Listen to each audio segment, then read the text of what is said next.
हसनपुर विधानसभा क्षेत्र के विधायक प्रतिनिधि सह बिथान की पूर्व प्रमुख विभा देवी के बिथान स्थित आवास पर पत्रकार सम्मान समारोह का आयोजन किया गया, जिसमें हसनपुर विधानसभा क्षेत्र के पत्रकारों को मिथिला परंपरा के अनुसार चादर से सम्मानित किया गया। इस मौके पर विभा देवी की पुत्री और एडवोकेट रचना रानी के द्वारा लिखित काव्य पुस्तिका दहेज की कठपुतली का भी लोकार्पण किया गया। इस मौके पर दहेज की कठपुतली की रचयिता और पटना हाईकोर्ट की अधिवक्ता रचना रानी ने इस किताब के बारे में विस्तार से बताया।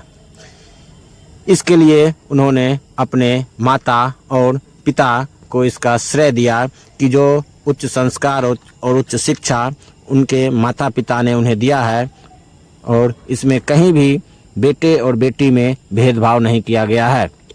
इस मौके पर हसनपुर विधानसभा क्षेत्र के दर्जनों पत्रकार उपस्थित रहे। क्या है दहेज की कठपुतली जो लिखा गया, क्या है उसमें? इसमें दहेज को कैसे ये गलत है दहेज लेना, उसके बारे में या फिर कोई भी रिश्ते की बुनियादी तो पैसा नहीं होना चाहिए, यही से गलत बहुत सालों से चला हुआ है। बट जरूरी नहीं है, बहुत सालों से चला हुआ है वो सही है। और भी ये 3 चीज़ इस किताब में मेन है कि कोई भी अगर औरत या फिर कोई भी लड़की अगर सक्सेसफुल होती है तो अगर उसके पति को अगर उसके नाम से जाना जाता है तो वो फिर वो जो उनका पति होता है वो ऑफेंड हो जाते हैं। बट अगर किसी भी पत्नी अपने पति के सक्सेस में बहुत खुश होती है तो मैंने इस चीज़ को भगवान कृष्ण रिलेट किया है, जहाँ पे भगवान कृष्ण को लक्ष्मीपति बहुत चीज़ों से पुकारा गया तो वो कभी ऑफेंड नहीं हुए इस बात से।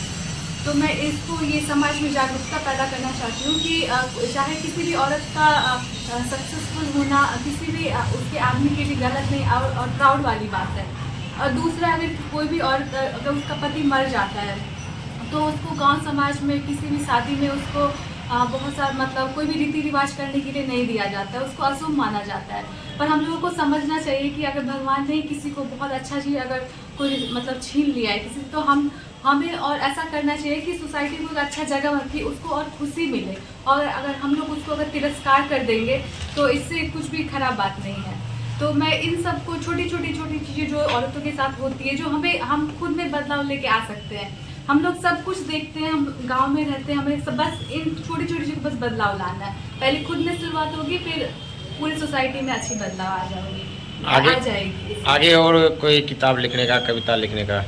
हाँ, किताब और कविता लिखने का आगे तो है। अभी मैं कुछ इंस्पायरिंग स्टोरी सब देख रही हूँ, समझ रही हूँ, फिर मैं अच्छे से वो करके फिर आगे किताब लिखूँगी।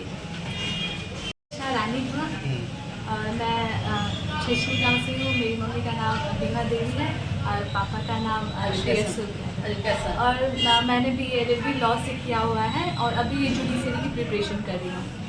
बस मैं चाहती हूँ कि ये जो पढ़ाई है अगर हम किताब तक ही रहेगा तो फिर इसका कोई मतलब नहीं है जब तक समाज में बदलाव ना आए उस पढ़ाई या फिर किसी भी चीज़ से। तो कोई भी पढ़ाई किताबी कीड़ा होना नहीं, आप अपना एक्सप्लोर करो जितना भी आपका पोटेंशियल है उस हिसाब से। और फिर बस हम लोग कुछ भी कर रहे हैं तो इस समाज में अच्छे बदलाव के लिए, ताकि ये वर्ल्ड अच्छा जगह बने, इसीलिए तो बस। रूरल क्षेत्र में रहने के बाद ये मैं चिचनी गांव से ही हूँ। मैं प्रॉपर मेरे रूट्स जो है, मेरा जड़ जो है वो गांव ही है। मैं बाहर मुझे मम्मी पापा ने पढ़ने के लिए भेजा, सब कुछ भेजा है, बट मैं हूँ यहीं से। तो मैंने बचपन से बहुत जगह देखा हुआ है, बहुत सारा इनजस्टिस मतलब बोल सकते हैं। तो मैं उस चीज़ को बस सभी लोग देखते हैं, ये चीज़ छोटी छोटी चीज़ें जो बुरी होती हैं औरतों के साथ सभी लोग देखते हैं, कोई इसके पार्ट भी होते हैं। बट मैं चाहती हूँ लोग इस पर ध्यान दें, क्योंकि किसी भी मुझे लगता है मानसिक अगर कोई खुश रहेगा तभी वो आगे बढ़ सकता है। चाहे कोई भी औरत अगर गांव में भी पढ़ी लिखी हो चाहे नहीं हो, बट उसका खुशी तो होना अधिकार है। तो हमें इस जगह को, इस वर्ल्ड को अच्छा जगह बनाने के लिए छोटी छोटी चीज़ों पर ध्यान देना बहुत ज़रूरी है। क्या अपने माता पिता को जो क्या श्रेय देना चाहेंगे इसके लिए?